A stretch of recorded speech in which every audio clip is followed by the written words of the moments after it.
민수기 라바 제10편은 나팔소리 광야의 시작. 안녕하세요. 고대의 지혜가 살아 숨쉬는 광야의 식탁에 오신 여러분을 환영합니다. 샬롬. 오늘의 주제는 나팔소리 광야의 시작입니다.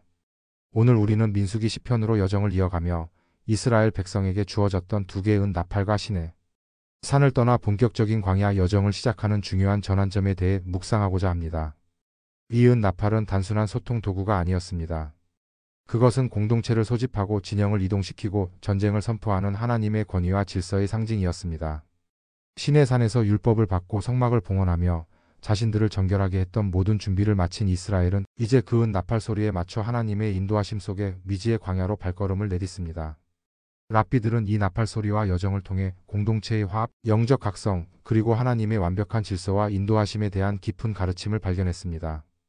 먼저 오늘 지혜의 바탕이 될 하나님의 말씀을 듣겠습니다. 성경 민수기 10장 2절, 5-6절, 그리고 11-12절 말씀입니다. 너는 운으로 나팔 2개를 만들어라.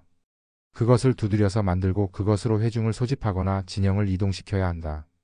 나팔 소리가 크게 울려 퍼지면 동쪽의 진을 친 지파들이 행군을 시작하여라. 두 번째로 크게 울려 퍼지면 남쪽의 진을 친 지파들이 행군을 시작하여라. 둘째의 둘째 달 스문 아래 증거의 장막 위에서 구름이 거치니 이스라엘 자손이 시내 광야를 떠나 행군을 시작하여 구름이 바란 광야에 머물렀다. 아멘. 하나님의 말씀입니다.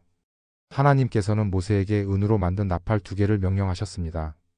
이 나팔은 하초츠라라고 불리는데 길이가 짧고 직관적인 소리를 내는 악기였습니다. 랍비들은 이 2개의 나팔이 토라 셰비 흐타브 마이너스 기록된 토라와 토라 세베알 페이 마이너스 구전 토라를 상징한다고 보았습니다. 즉 기록된 하나님의 말씀과 그 말씀을 해석하고 적용하는 전통을 통해 공동체가 하나 되며 움직여야 한다는 것입니다. 미드라시 타누마는 이렇게 설명합니다.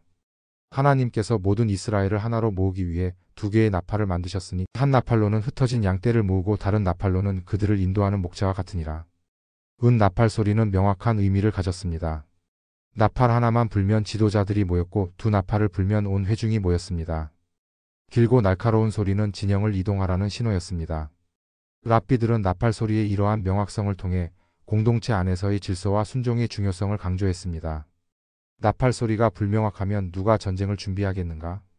하나님의 명령은 명확하게 전달되어야 하고 백성은 그 명령에 온전히 순종해야만 한다는 것입니다. 탈무드 TRAKTATYOMA에서는 나팔 소리가 단순히 모으는 기능을 넘어 영적 각성과 회개의 소리였다고 가르칩니다. 특히 나팔 소리에 따른 진영 이동의 순서는 매우 중요했습니다. 동쪽에 진을 친 유다, 이사갈, 스불론 지파가 먼저 움직이고 이어서 남쪽, 서쪽, 북쪽 지파들이 순서대로 이동했습니다. 이는 단순히 물리적인 이동이 아니었습니다. 각 지파는 자신의 위치와 순서를 알고 공동체 전체의 질서를 따르는 법을 배우는 훈련이었습니다. 랍비들은 이 이동 질서가 천사들의 진영처럼 완벽하고 아름다운 하나님의 계획을 반영한다고 보았습니다. 하나님은 무질서의 하나님이 아니시오 오직 화평의 하나님이시니라. 고린도전서 말씀처럼 하나님께서는 당신의 백성이 혼란이 아닌 질서와 조화 속에서 움직이기를 원하셨습니다.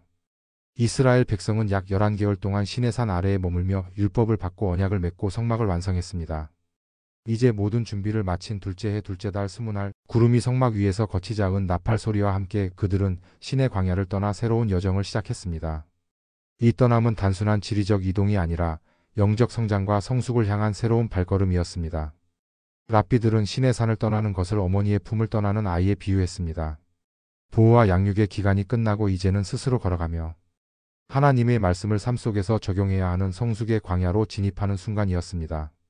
이 행진은 약속의 땅을 향한 여정이었지만 동시에 수많은 시련이 기다리는 미지의 광야로의 발걸음이기도 했습니다. 이스라엘 백성은 구름 기둥과 불 기둥이라는 하나님의 가시적인 임재와 나팔 소리라는 명확한 명령을 통해 인도받았습니다. 랍비들은 이 모든 과정이 단순한 우연이 아니라 하샤가 프라티트, 즉 하나님의 특별한 섭리 아래 이루어졌다고 강조했습니다. 광야에서 아무것도 예측할 수 없는 상황 속에서도 하나님께서는 모든 세부 사항을 주관하시며 당신의 백성을 완벽하게 인도하신다. 이 중요한 여정을 시작하기 전 모세는 그의 처남인 미디안 사람 호밥에게 동행을 요청합니다. 우리는 주님께서 우리에게 주시겠다고 약속하신 곳으로 가는 길이요. 함께 가서 우리와 함께하면 우리가 그대에게 잘 대우하겠소. 주님께서 이스라엘에게 좋은 것을 약속하셨소. 랍비들은 이 모세의 행동에서 2가지 중요한 교훈을 발견했습니다. 첫째, 아무리 위대한 지도자라 할지라도 모든 것을 혼자 할 수 없으며 인간적인 도움이 필요하다는 겸손입니다. 둘째, 이스라엘이 단순히 자신들만의 축복에 머무르지 않고 다른 민족에게도 하나님의 선하심을 나누고자 하는 선교적인 마음이 있었다는 것입니다. 이스라엘의 빛은 온 세상을 비추기 위함이었습니다. 이 고대의 지혜는 오늘날 우리에게 무엇을 가르쳐 줄까요? 첫째, 우리에게도 나팔 소리와 같은 하나님의 부르심이 있다는 것입니다. 예배를 통해, 성경 말씀을 통해, 때로는 내면의 양심을 통해 울려 퍼지는 하나님의 음성에 우리는 얼마나 민감하게 반응하고 있습니까? 그 소리에 따라 나의 삶의 방향을 조정하고 공동체 안에서 나의 자리를 찾아 질서 있게 나아가고 있습니까? 둘째, 우리는 신의 산이라는 안정된 훈련의 기간을 넘어 광야라는 미지의 영역으로 나아가야 할 때가 있음을 배웁니다.